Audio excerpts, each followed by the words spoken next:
Subscribe कीजिए ध्येय IAS channel को और बेल आइकन को दबाइए लेटेस्ट वीडियो सबसे पहले देखने के लिए।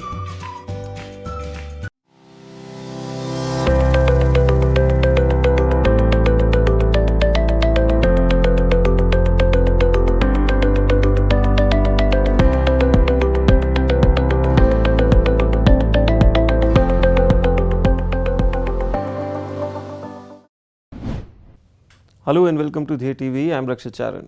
आप सभी का स्वागत है हमारे कार्यक्रम बिटवीन द लाइंस में, जिसमें हम टॉपर्स के साथ में उनके सफ़र के बारे में बात करेंगे और कुछ ऐसे क्वेश्चंस के बारे में भी बात करेंगे जिन्हें आप जानना चाहें। आज हमारे साथ स्टूडियो में मौजूद हैं मिस्टर प्रशांत सागर, जिन्होंने यूपीएससी 2018 परीक्षा के अंदर में सफलता प्राप्त की है। सबसे पहले कॉन्ग्रेचुलेशंस मिस्टर प्रशांत। प्रशांत जी, सबसे पहले हमें बताएं कि आपका फर्स्ट रिएक्शन क्या था सक्सेस के बाद में?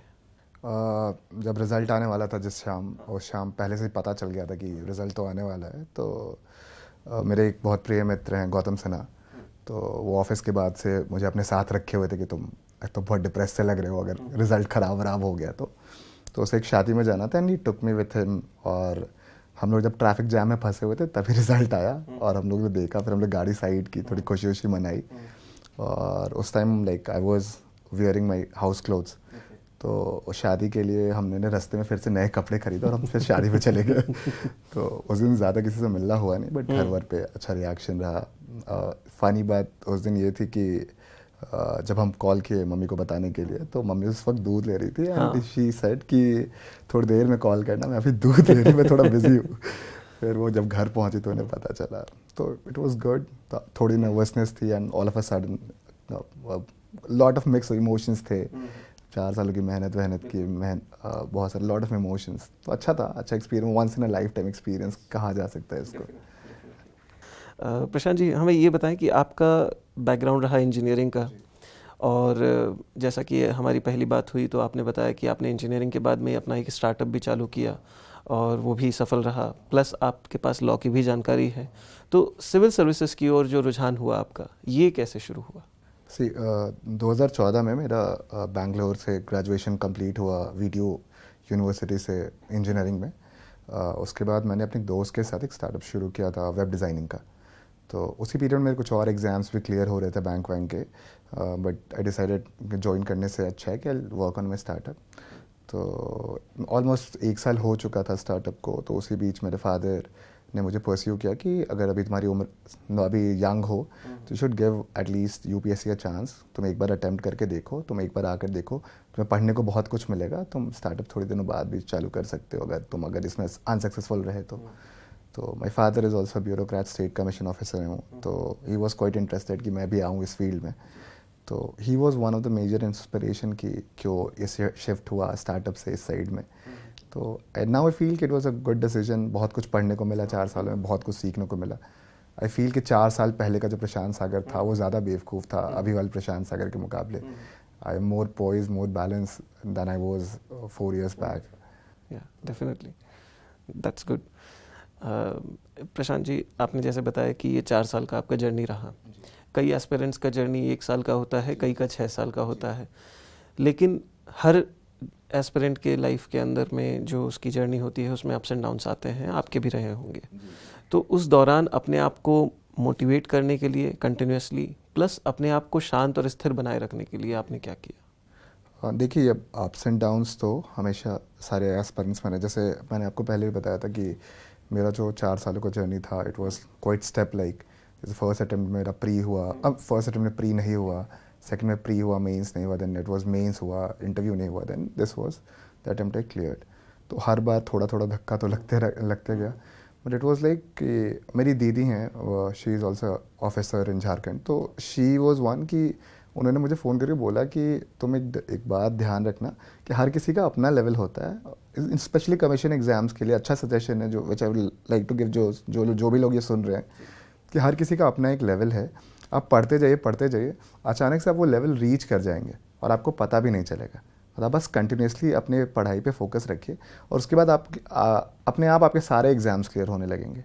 जैसे जब क्लियर होने लगेंगे तो सारे, जैसे इस बार मेरा स्टेट कमीशन भी हो गया, यूपीएससी भी हो गया, तो it was a level that I reached all of a sudden without realising, पता भी नहीं चला। बट आप बस फोकस रखिए अपनी पढ़ाई पे। दूसरा, कभी आप उदास हों तो दोस्तों से अच्छे दोस्त बनाइए सबसे पहले। थोड़ा ज़्यादा सोशल नेटवर्किंग मत करिए, but at least have 4 to 5 good friends जो अगर इस फील्ड से ना भी हों तो वो आपको बुरे वक्त में हमेशा मदद, जिनको आप कॉल कर सके जब आप डिप्रेस हो। तो कोई एक ऐसा इंसान होना चाहिए। जैसे मेरे 4-5 दोस्त रहे हैं, जैसे प्राची कश्यप रही हैं, सोनाली, देन गौतम के बारे में आपको बताया ही था, प्रियंक थे, अर्चिता गर्ग हैं, अर्चिता गर्ग अभी एमपी में जज है। तो मतलब ऐसे लोग थे जो अलग अलग फील्ड से थे, अलग अलग चीज़ों की तैयारी कर रहे थे, जॉब्स कर रहे थे, बट 5 लोगों का एक ग्रुप सा था जिनको कॉल किया जा सकता था अगर आप कभी उदास हो। तो एक बैकग्राउंड इमोशनल बैकअप भी होना चाहिए आपके पास, समवन जिसको आप कॉल कर सकें कभी भी। तो एक मतलब इन चीज़ों से अप्स एंड डाउन्स के लिए ये चीज़ बहुत ज़रूरी है। दूसरा कि लिखिए। अगर आप यूपीएससी एस्पिरेंट हैं तो आपको लिखने की आदत तो ऐसे भी होगी। तो कभी कभी अगर आप अकेले हैं, आप किसी को कॉल नहीं कर सकते, आप या फिर आप शेयर नहीं करना चाहते किसी से अपनी फीलिंग्स, तो उसे लिखिए, पेपर्स में लिखिए। बहुत बार दिमाग में आपकी फीलिंग्स बहुत हैपहैज़र्ड हो जाती है। जब आप उसको पेन डाउन करते हैं तो आपको खुद पता चल जाता है कि आप कैसे इंसान हैं, क्या क्या चल रहा है दिमाग में, क्या पॉसिबल सोल्यूशंस आप निकाल सकते हैं। जैसे आपको पता चलेगा एंग्जाइटी की कोई ज़रूरत नहीं, आप एंग्शियस होकर कुछ कर नहीं सकते। जैसे एक था लास्ट ईयर जब इंटरव्यू का रिज़ल्ट आया था, पिछले इंटरव्यू का, तो उस वक्त मेरा बिहार का मेंस चल रहा था और जिस दिन वो स्टार्ट हुआ उसी दिन इंटरव्यू का रिज़ल्ट आया था। तो मैंने फिर खुद को समझाया कि या तो बिहार के मेंस पे फोकस किया जा सकता है या तो इसके लिए रोया जा सकता है। देन आई डिसाइडेड कि नहीं, थोड़ा फोकस कर लो, बिहार का मेंस है। And that was the Mains which I cleared, eventually cleared. तो जब वो क्लियर होता है, रियलाइज़ कि इंसान को हमेशा आगे का सोचना चाहिए। तो जिस रात वो रिज़ल्ट आया था, रोड पूरा अपना फीलिंग्स कि क्या है, मेरी में क्या कमियाँ रह गई। And the next morning I went to give the Bihar mains.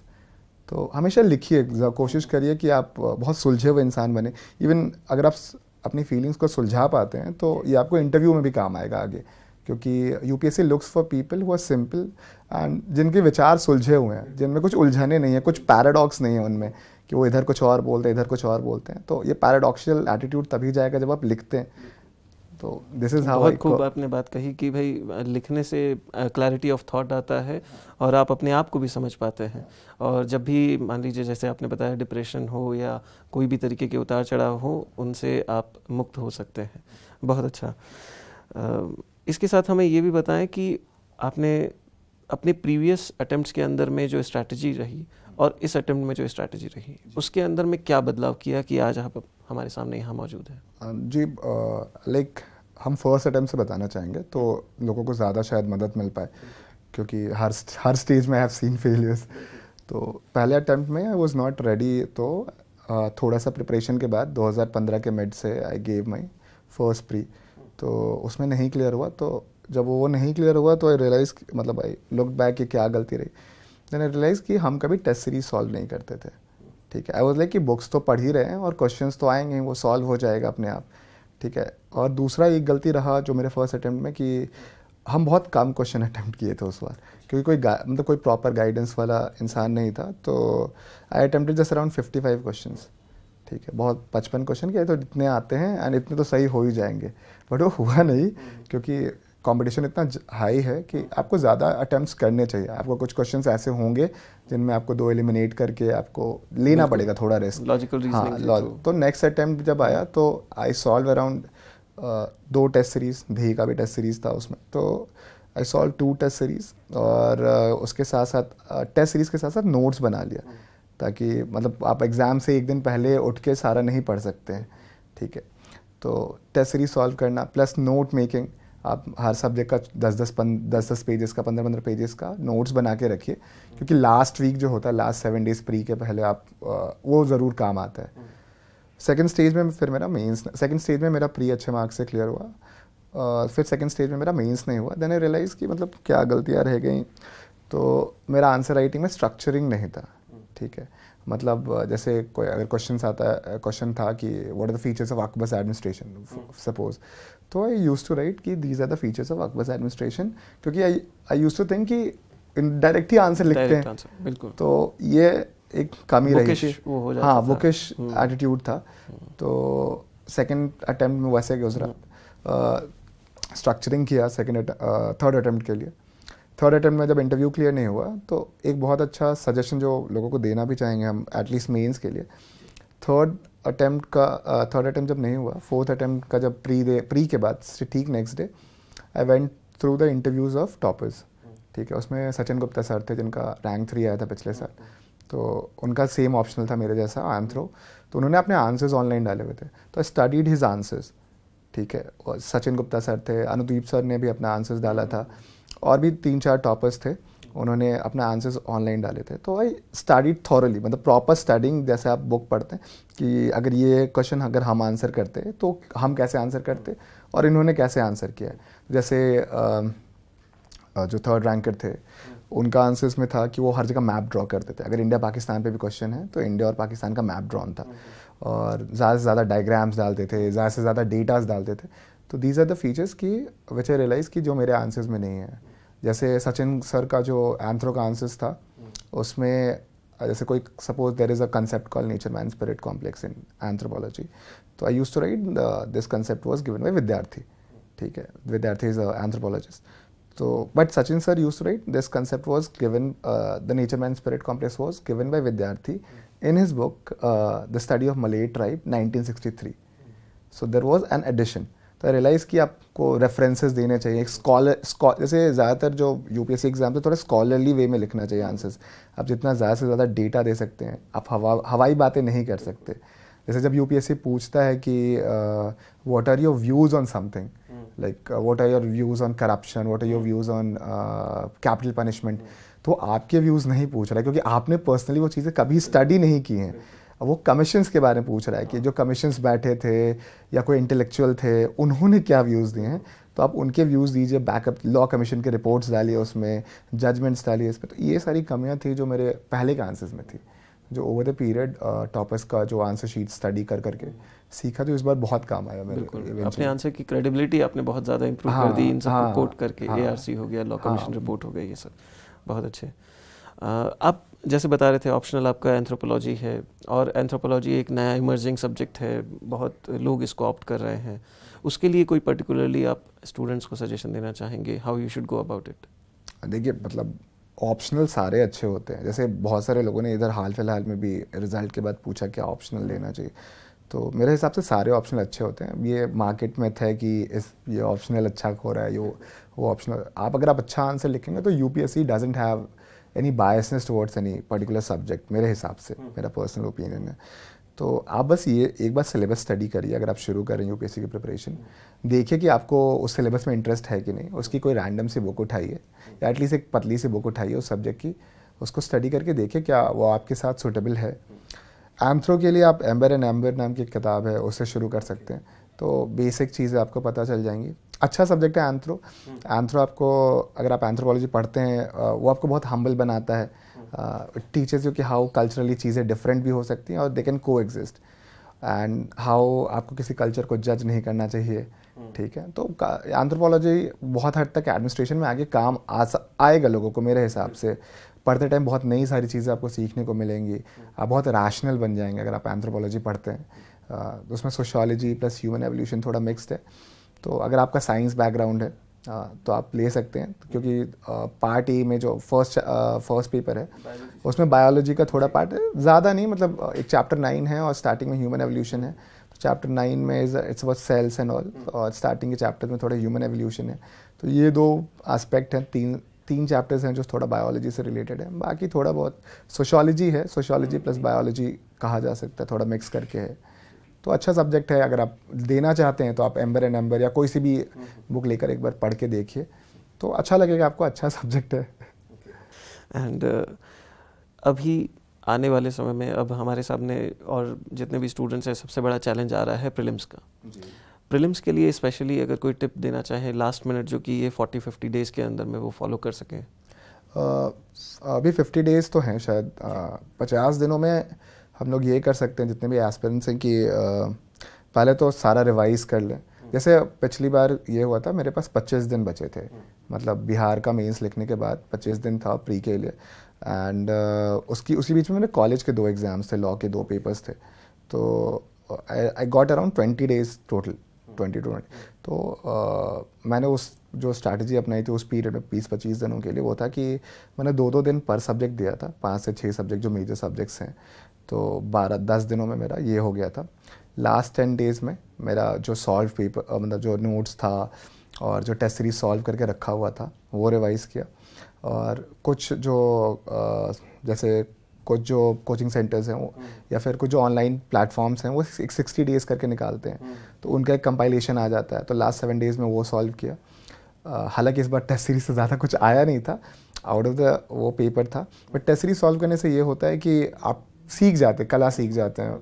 जैसे ये एक पर्सनल ओपिनियन है कि जो प्रीलिम्स है इट्स क्वाइट लाइक मैथ्स, कि आप जितना ज़्यादा प्रैक्टिस करते हैं उतना ज़्यादा, जैसे आप मैथ्स में आप परफेक्ट होते जाते हैं, प्रीलिम्स में आप जितना ज़्यादा टेस्ट पेपर सॉल्व करके जाएंगे, भले वो क्वेश्चन ना आए बट एटलीस्ट आप उतने श्रूड मतलब उतने चतुर हो जाते हैं कि आप हो जाता है, कि आप मार्क आउट कर सकते हैं, नहीं ये तो गलत होगा, ये तो गलत होगा।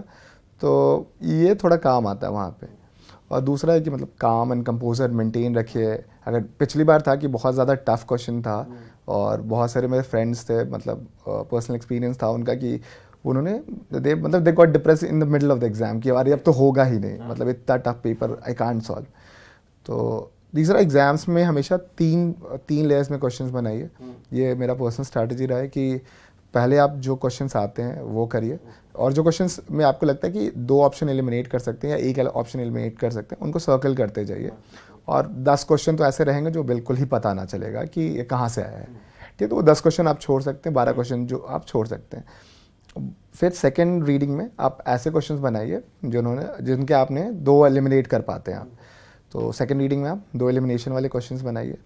उसके बाद काउंट करिए कि भाई आपके 80 तक तो एटलीस्ट हो रहे हो क्वेश्चन। अगर 80 तक नहीं हो रहे हैं तो आप एक बार नेक्स्ट रीडिंग लीजिए। जो अगर सिंगल एलिमिनेशन भी हो रहा है तो आप ट्राई कीजिए, क्योंकि मतलब मेरा पर्सनल एक्सपीरियंस यही रहा है कि इतना ज़्यादा टफ हो चुका है कंपटीशन। हालांकि इस बार का कट ऑफ 98 था, बट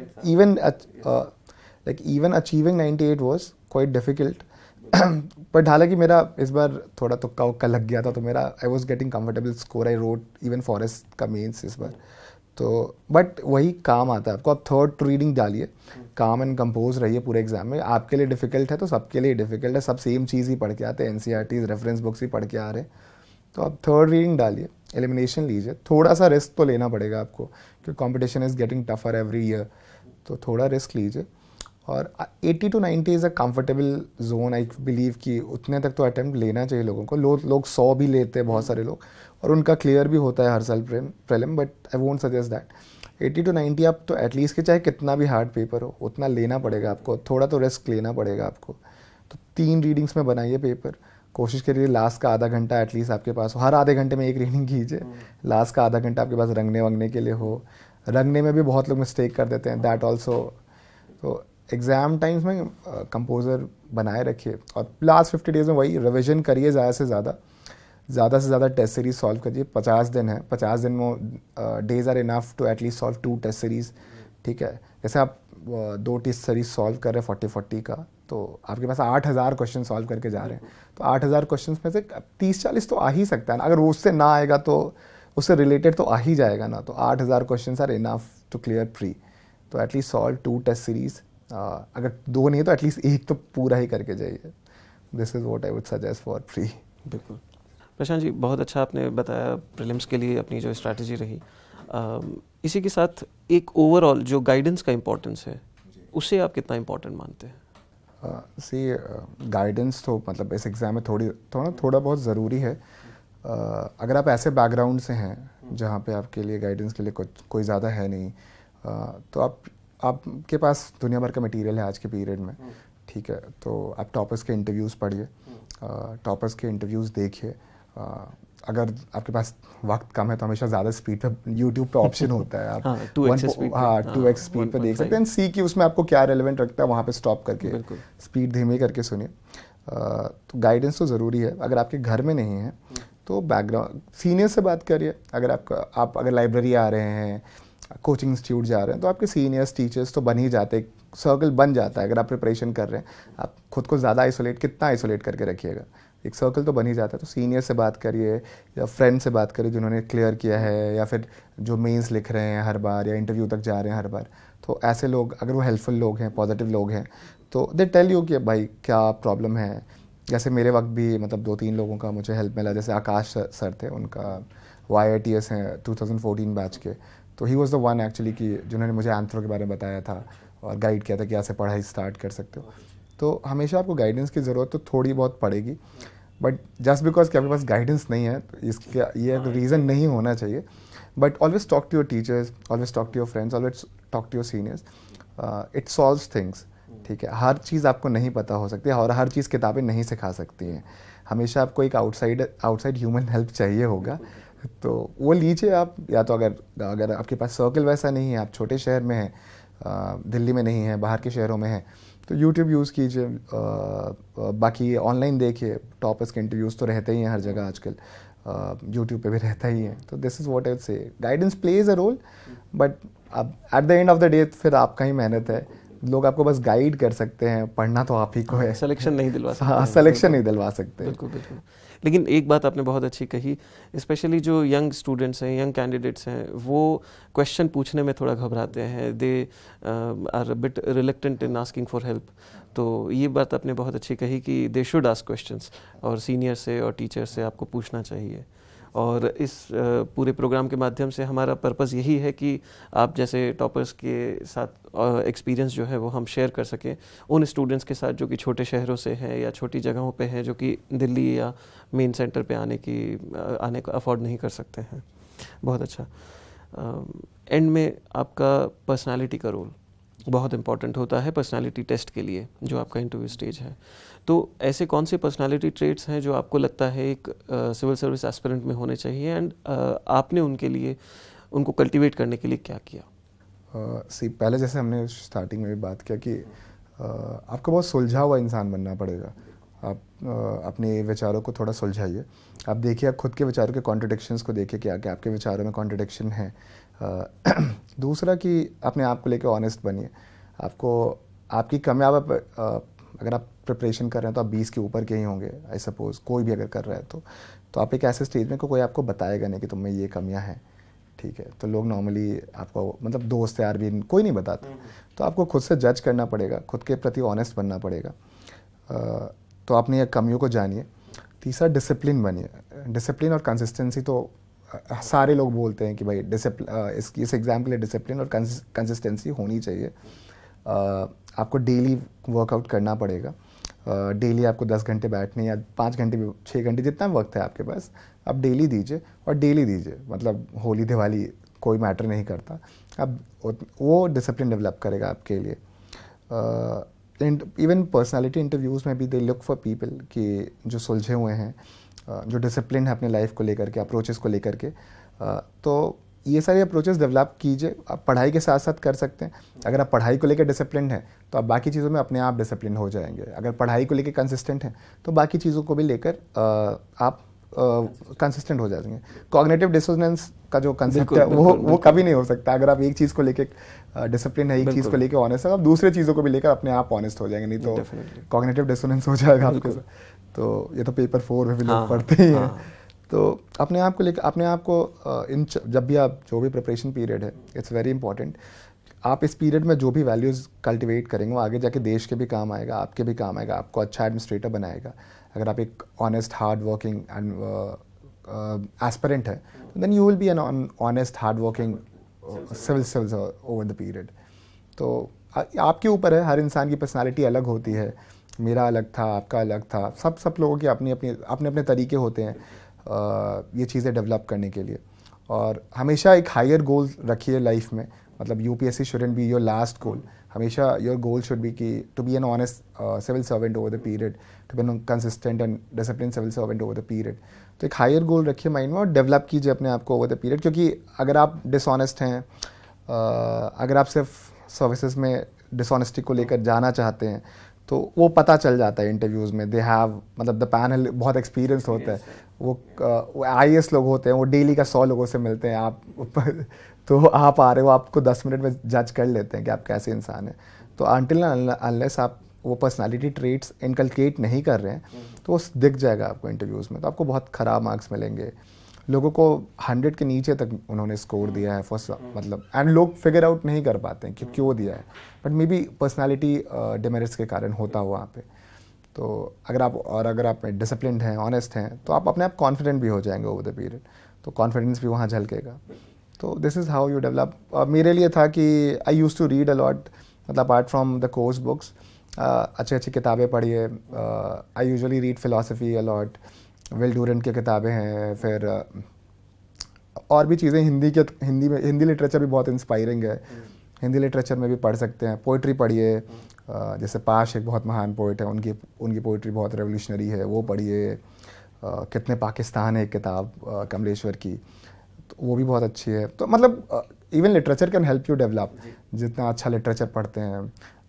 एट द एंड आप जैसे होता नहीं कि कहते हैं कि आप जो खाते हैं what you eat you become that, तो in the same way what you read you become that. You read good literature, you read good books, you become a good person. तो अच्छी किताबें पढ़िए। अगर आप मीडिया भी कंज्यूम कर रहे हैं, सोशल मीडिया या फिर यूट्यूब कंज्यूम कर रहे हैं, तो consume good shows, consume good movies, तो it will make you a good person over the period. तो दिस इज वेरी गुड। एक और क्वेश्चन। जी सर। आप अपने आप को डाउन द लाइन कैसे एडमिनिस्ट्रेटर के रूप में देखते हैं? Down the line, as an administrator, I would like to become as good as my father. So at least he is still in services. So he is a very honest administrator. I want to be like him, and I want to be like, ऐसे तो कहा नहीं जा सकता, bureaucrats को remember नहीं होना चाहिए, because they should work behind the curtain, but I should be known as a person who is very honest and who stands on his grounds. अगर जो सच है, जो ठीक है, सो ठीक है। I won't be, I see me as a person जो अपना ग्राउंड छोड़ेगा नहीं। अगर जो सच है, जो समाज के लिए सही है और जो सत्य है, I will stand for that, even if it cost me my job, even if it cost me hardship, I will try to become that person. At least अभी तक तो यही सोचा है, and I hope I become that person over the down the lines. That's great. और जो आपने remembering की बात कही थी, वो आई थिंक रिमेम्बरिंग, जैसे कि आप रिलेट कर रहे थे आपके फादर से, वो it might be because he is approachable, because people remember those administrators who are approachable. Yes, तो हाँ, पब्लिक, मतलब आई वाज टॉकिंग अबाउट कि हाँ, मतलब they should work behind the curtains, but approachable तो of course होना चाहिए। definitely। अब अगर आपको लोगों के बीच में ही जाके काम करना है, आपको डाउन टू अर्थ होना पड़ेगा, आपको अप्रोचेबल होना पड़ेगा। आप एक साहब बन के नहीं रह सकते। आप गोरे साहबों का दिन ढल चुका है, आप बुरे साहब नहीं बन सकते हैं। आप लोग हैं, आप यहाँ बस आप एक जॉब कर रहे हैं। It's like any other job. अगर आप कलेक्टर हैं, आप SP हैं, कुछ भी हैं, it's just like a job. आप लोगों को सर्व करने के लिए वहाँ गए हैं। आप लोगों के साथ बदतमीज़ी नहीं कर सकते, लोगों को मार पीट नहीं सकते। तो आपको एज डाउन टू अर्थ होना पड़ेगा जितने लोग हैं। और इवन मतलब प्रेजेंट डे में जैसे जैसे आई फील कि डिजिटाइजेशन होता जाएगा, आई गेस ब्यूरोक्रेसी भी बहुत ट्रांसपेरेंट होती जाएगी। तो आई होप कि वो हो, ज़्यादा से ज़्यादा ब्यूरोक्रेसी ट्रांसपेरेंट बने, ज़्यादा से ज़्यादा डाउन टू अर्थ बने, और हम लोग के पीरियड में ही बने when I am serving the people. बहुत खूब।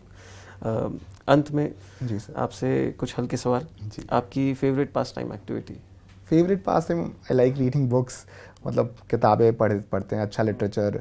नॉर्मली प्रिपरेशन टाइम में ज़्यादा हैवी लिटरेचर पढ़ने का टाइम नहीं होता था, तो आई यूज़ टू रीड पोइट्री। तो मेरे पास ऑलमोस्ट सारे पोइट्स के कंप्लीट कलेक्शंस हैं। तो वो दूसरा, लोगों के साथ अगर टाइम मिला तो लोगों के साथ पोइट्री डिस्कस करना।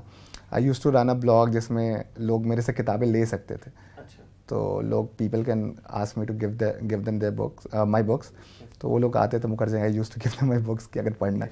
आई फील कि मतलब समाज में जितनी ज़्यादा किताबें भर जाएंगी, समाज उतना ही ज़्यादा अच्छा हो जाए। आई वांट टू फ्लड कि सोसाइटी में बहुत ज़्यादा अच्छी किताबें पढ़े लोग, ताकि सोसाइटी ओवर द पीरियड बहुत अच्छी होती जाए।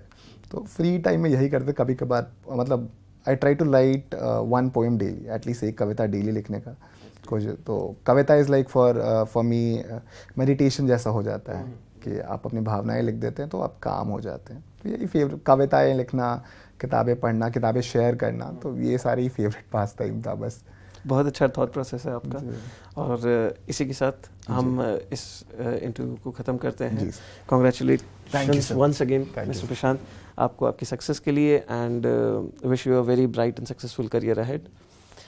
उम्मीद करते हैं कि मिस्टर प्रशांत के साथ में हमारी जो वार्ता हुई उससे आप लोगों को कुछ ना कुछ फ़ायदा मिले, और बिटवीन द लाइन्स की इस कड़ी में बस इतना ही। इजाज़त दीजिए, धन्यवाद।